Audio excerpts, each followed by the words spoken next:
Want to improve your fluency in English? Scratch that. Want to achieve native-like fluency? Well, it is possible, but you may be making mistakes that you're not even aware of.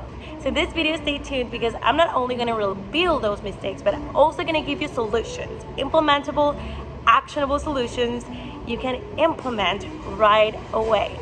Stay tuned. Hello, it's me, Francisca from English to Thrive. You can follow me here on Instagram, English Confidence Mentor. Now, before you continue to watch this video, don't forget to like it, subscribe, because I release English confidence trainings for ambitious professionals like yourself every week.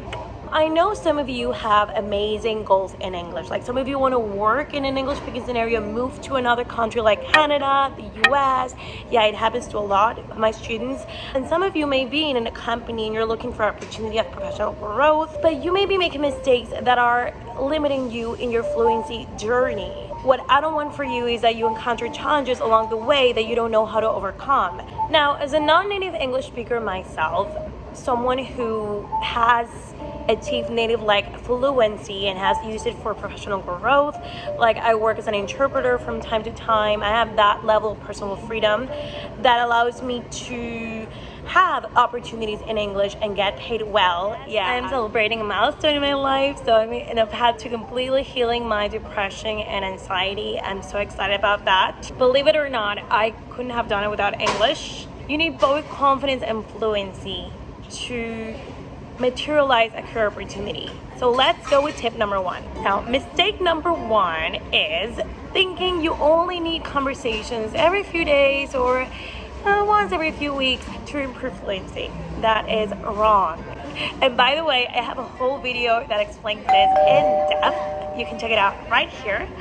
Now, I know you may think that to improve fluency, you need to speak and to practice, and that is true, but that's not the only element you need. Listening is crucial, and that is why inside the English Confidence Method we have a system where we prioritize sound all the time. Now, if you want to apply to our method, you can click below. Now, this is a coaching program where we teach you how to go from feeling limited personally, professionally, limited in growth, and frustrated because you cannot communicate as a native English speaker, to confident, fluent, to materialize a career opportunity coming your way. Link is below if you want to book a chat. Now, why is it not enough? Because through listening, you accelerate vocabulary. Through listening, you learn how native English speakers speak. Through listening, you also think more in English. See, there are certain skills that you need to cover to accelerate fluency and reach that native-like level that you want. Now, listening is also crucial to create immersion environment for yourselves. So have you ever thought to yourself, oh, I wish I was in an English-speaking country or scenario, and that's why I'm not fluent? Wrong again. In my 20 plus years of experience speaking, I've only lived in an English speaking country 1 year when I did my master's degree in England. So if you're thinking I cannot improve my fluency because I'm not in an English speaking country, scratch that.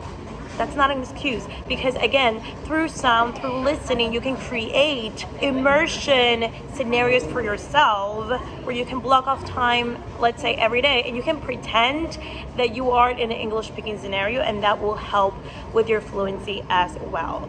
Now, solution is listening with intention. Regularly listen to English podcasts, and if they're about your profession, even better. When you watch TV shows, try and withstand the discomfort of not understanding everything. And next time you think I need to practice, practice, but also accompany it with sound and listening habits as well. Now, mistake number two, focusing way too much on the grammar, the writing, the vocabulary. Okay, so I know these three elements are necessary, and you do need to know grammar structures to speak the language. The problem is, and this happens with traditional education, is that you focus way too much on those structures, and instead of worrying about applying them in real life, you have your notebook. I have a notebook right here. You have a notebook, and then you write, and then you don't memorize anything, you don't retain anything, and you don't use it for real life. Now, this happens all the time with language students. It happened to me as well when I was in school learning English. It happened to me when I was learning French. If you focus way too much on the perfection of grammar structures, you are not going to step out of the comfort zone, and you are not going to loosen your tongue. You're not going to give yourself space to practice as well. Now, I have a whole video on tips on how to step out of the comfort zone in English. You can check it out right here. Now, if you're worried about your grammar not being perfect yet, screw that. Screw perfection. I'm sorry if I cursed. Screw perfection, because by making mistakes is how you learn.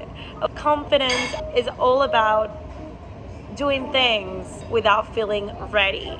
You cannot expect being an expert on grammar, which, by the way, you never are. Like, not even in our native languages we are. So you have to make mistakes and then correct them along the way. Now, solution. Next time you have a grammar rule or a vocabulary list in front of you, yes, learn it, but also think it, how can I apply it in real life?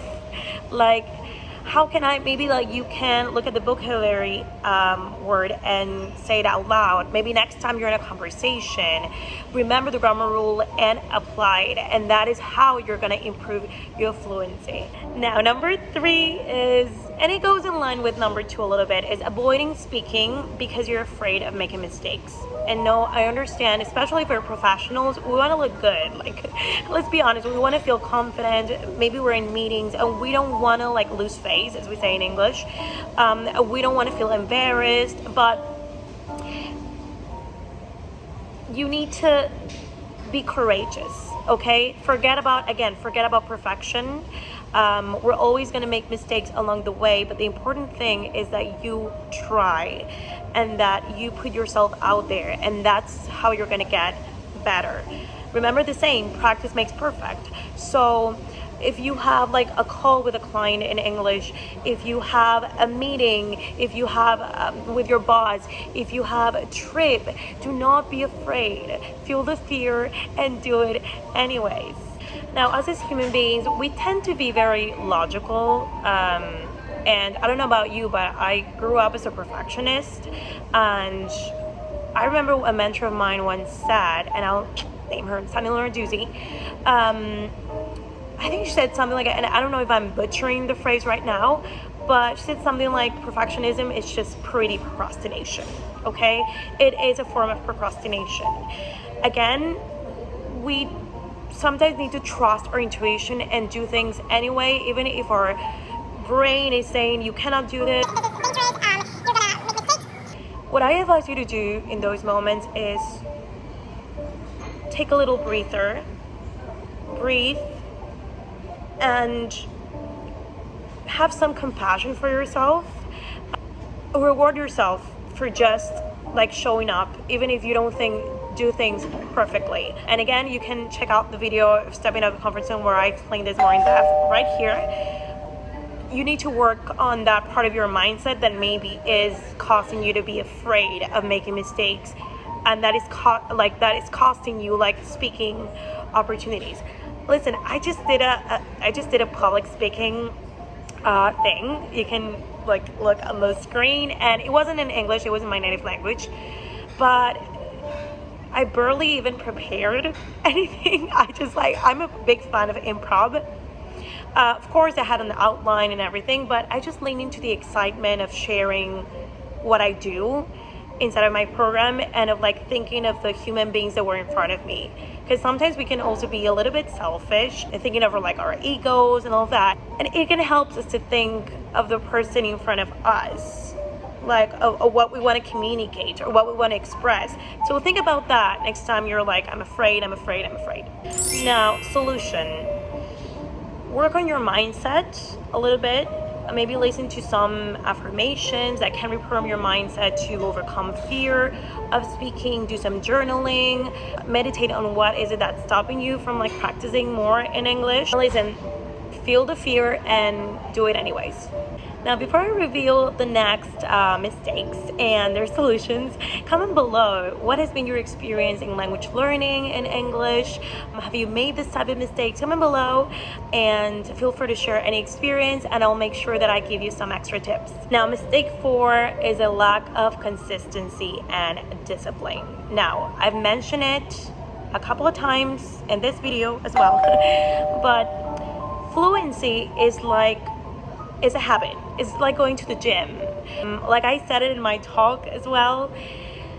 Have you ever experienced a kind of transformation just by going to the gym, just, I don't know, once a week, and then 2 weeks I don't do anything, and then 2 days? No, right? You get results with consistency. Fluency is like any other skill. You need habits to maintain it. Now, I know starting new habits can be hard.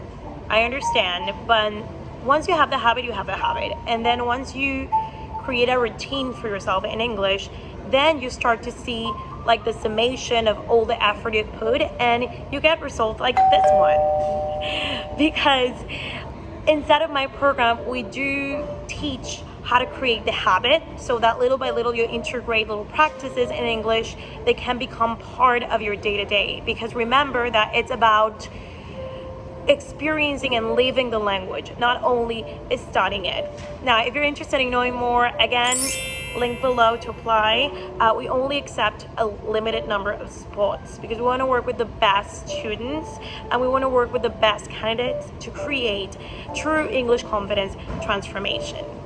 A mistake that I've done in the past regarding this is that I would get really excited, and then, for example, when I started to learn or try to learn Chinese, I would it wasn't Chinese, it was Japanese. Now, I would get really excited and study for hours each day for a week, and that's it. Don't do that. So it's better that you put a little time every day, but you consistently build long-term habits than just a lot of time for just a week. Okay, so it's a solution. Now, consistency is key.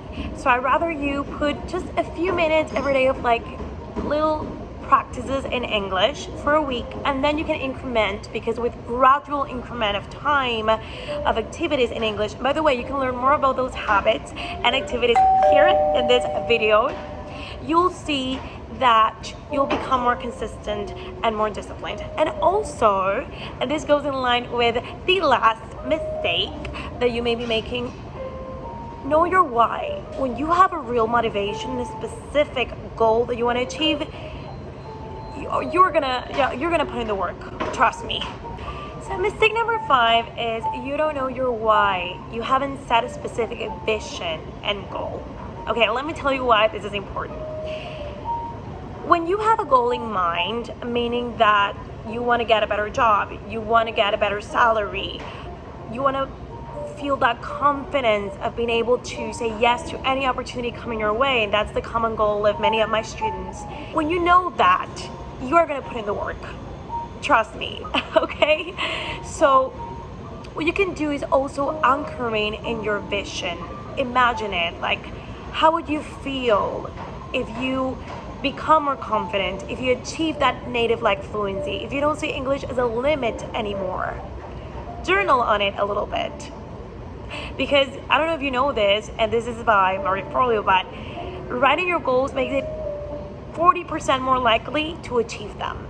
And that's something that I have proven with my own experience, okay? So what you can do, and I challenge you to do this, is think about your goal, okay? Think about your vision. Let's say it is I want to become super fluent in English. I want to achieve native fluency because I want to work in Canada. Okay, then grab your notebook, write it 10 times, do that every day for 7 days, and you'll see how you begin to take more action.